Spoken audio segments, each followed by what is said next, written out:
Okay, so here's how I did it. So after you cut out the basic rectangle shape, you're going to fold inwardly along the horizontal gray line. So I'm just pinching all the way down that line here until I get to the entire length of the rectangle. This part doesn't take very long, fairly easy to do. So just pinch, pinch, pinch all the way until you get to the end. And then once that's done, smooth it out.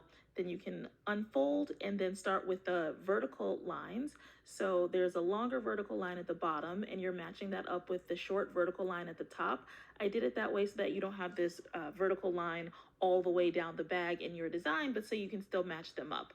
So do that for each of the solid vertical lines. You'll notice there are also dashed lines on here as well as diagonal lines. We are going to get to those later. For now, we're just going to do the solid vertical line. So for each one, match up the longer one at the bottom, pinch, pinch, pinch, all the way till you get to the shorter vertical line at the top.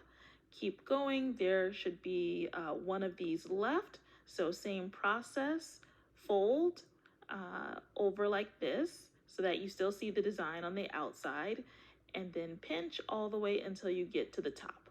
Okay, so we've got the main parts done, and you'll see already it's starting to take form. You can see like a cubish rectangular design. Here I folded one of the corners already, but I think you can wait until later to do this, because actually what we want to do first is fold this kind of like a taco where the two ends meet each other for this side. So where the dashed line is, that's the side you're folding in half so that the two outer edges meet each other like this. And then pinch in the middle to secure that fold. And now we're going to go ahead and put those two ends together. This shorter tab will fold inward. So I'm going to grab my double-sided tape, or you could also use a glue stick or something else for that, but I have double-sided tape. So I'm just getting a piece of that and sticking it right on this more narrow edge, the edge that's less wide. I'm grabbing another piece of double-sided tape. I'm not gonna tape beyond that horizontal line at the bottom. I'm just gonna tape where the striped lines are for the design in that portion. And then I'm gonna bring the other side together and just tape that like this, or affix it however you have it. Make sure the solid lines on the design match up on each side. So now we should have something that's starting to look a little bit more 3D instead of 2D. Nice little three-dimensional object here.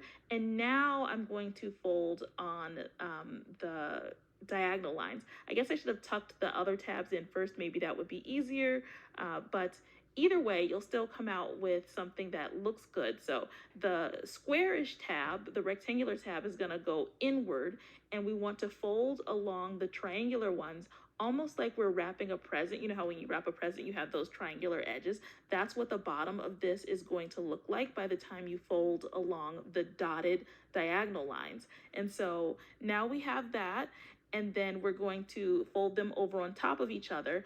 And for this, I'm gonna just grab a piece of regular tape instead of double-sided tape. Again, it would look better if I used a glue stick or something at the bottom, but just for quick demonstration purposes with what I have conveniently on hand, I'm showing you how I'm folding that over. I'm also kind of pressing inward on the inside of the bag to create some stability there. I should have maybe used a shorter piece of tape, so again, it would look better, but nobody's gonna see the bottom right now, so I just wanted to do this quickly. And there we pretty much have our solid design. And then I'm going to grab some ribbon to make the handles. Now, ribbon does not come with this purchase. You need to supply your own ribbon. What I like about this, though, is that means you can choose any color you want. You can choose the colors that meet the design scheme of your event or whatever this is for, their favorite colors or something. I also thought, if you have a Taylor Swift fan or something, you could use like a friendship bracelet as the handles, whatever you want as the handles. I even thought about using wire, but for now, I'm just going to grab some ribbon that I bought. This is just like regular birthday package ribbon or present ribbon, the kind that's kind of shiny on one side. So I'm just cutting off a piece of that. I didn't measure anything, and I might have actually cut these too long, but it's okay. I just taped the extra inside of the bag. And again, I used tape for that part too. I, again, probably should have used a glue stick if I really wanted to make this as neat and presentable as possible, but I'm not the best with crafts. I'm just kind of trying this out to see what I come up with. But here are two pieces of ribbon, so you can have a handle for the front side of the bag and the back side of the bag. So I'm just adjusting where I put that within the bag and then taping it. Sorry, the close-up, you can see my hand there, but there's one side, and then I'm just gonna fold it over, leaving some slack, kind of like making an upside down U shape or a lowercase n without the stem. Just taping that to the inside. So there we have one handle on the front, and I'm gonna do the same thing for the back of the bag, but pretty much you see what it is now, like we're practically done. I am just affixing the handle to the back. Sorry, that's out of frame. I didn't realize that as I was doing it, but oh, here we go. Now you can see me again a little bit better. And I'm gonna grab one last piece of tape. So in total, I used 2 pieces of double-sided tape for the inside of the bag, and then a total of 5, wait, is it 5? Yeah, 5 pieces of regular tape for the rest of it. 1 on the bottom and 2 for each set of handles, so 4 there. So yeah, just what is that, 7 pieces of tape total. And this is in real time. I didn't cut anything out other than me cutting out the print at the beginning, which took maybe like 30 seconds. So there we go, we're done. This entire bag done in less than 10 minutes.